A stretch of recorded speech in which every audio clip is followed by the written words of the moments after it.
အားလုံးပဲမင်္ဂလာပါအာဟာရ channel ကကြိုဆိုပါရစေကျွန်တော်စီစီပါကျွန်တော်အခုရောက်ရှိနေတာကတော့ပြုံးနေမြို့နယ်ဒီရှမ်းလာရှိုးမန္တလေးလမ်းမကြီးမှာရှိတဲ့အကိုတော်ဆော့ခွန်နောင်ရဲ့နတ်ကျုံတော်ရကိုရောက်ရှိနေခြင်းပဲဖြစ်ပါတယ်ခင်ဗျာဒီနေ့အကိုတော်ဆော့ခွန်နောင်ရဲ့နတ်ကျုံတော်ရ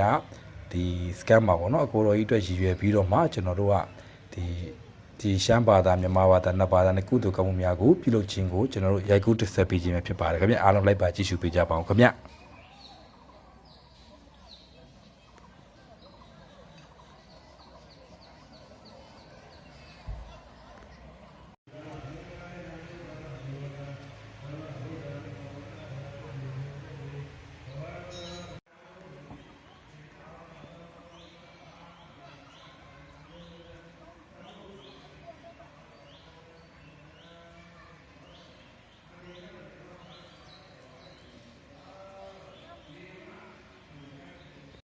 ဒီပါညီကုန်းပေါင်းတော့မှမဖြစ်တဲ့ဘူးတဲ့ပုံကိုမရှိပါဘူးတဲ့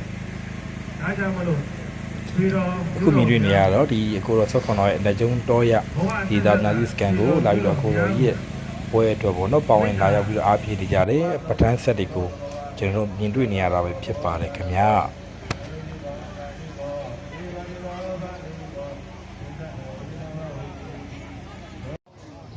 ဒါတော့ကျွန်တော်အကိုတော်ကြီးတို့ရီမန်းပြီးတော့မှရည်စူးပြီးတော့မှဒီဆရာတော်တန်ခါတော်များအားဒီစွန့်ကတ်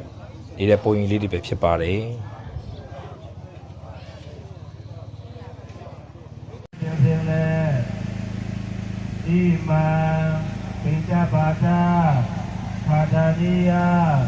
ဩသနိယာနိသာခေါင်းဆောင်ခေါင်းဆောင်လဲဒီမှာပါနီယာပရိဘောဇနိယာနိသာနမ်ပြေနမ်ဆုံးနဲ့သာနာနာဝနာနီမိသေမံဘာလင်းလင်းခေါ်ပြောခေါင်ကံလိုက်လို့ဆရာတော်တန်ခါတော်များကကျွန်တော်ဒီရှမ်းဘာသာဒီမြန်မာဘာသာဒီနှစ်ဘာသာဖြစ်ဒီတရားနာကြောက်လာကြတယ်အကိုတော်ဆောက်kuna ပဋ္ဌာန်းဆက်တွေကိုတိလာတရားတွေချင်းမြင့်ပေးနေခြင်းပုံရိပ်တွေပဲဖြစ်ပါတယ်ခင်ဗျာဒီဓမ္မေဘုံယံနိဗ္ဗာန်နဲ့ထိုင်စီရင်မို့ဘောရဝရင်းနိုင်လေမင်္ဂမနိဗ္ဗာန်သစ္စာယောလောင်အာကံကဲဒါတော့ကျွန်တော်တို့ဒီအကိုတော်ဆော့ခွန်အောင်ရဲ့တပေါင်းလာပြီနေအကိုတော်ရဲ့ပွဲတော်ကိုကျွန်တော်ခုနှစ်တန်းပြီးဒီအကျိုးဆက်အကြောင်းဆက်ပနတ်ဆက်တိုက်ဆက်ငကတက်ဆက်ရှိကြတဲ့လူများပါရောက်ဆင်နွှဲနေဖြစ်ပါတယ်အစားဆုံးလိုက်ပါကြည့်ပြီးတော့ကျေးဇူးအများကြီးတင်ပါတယ်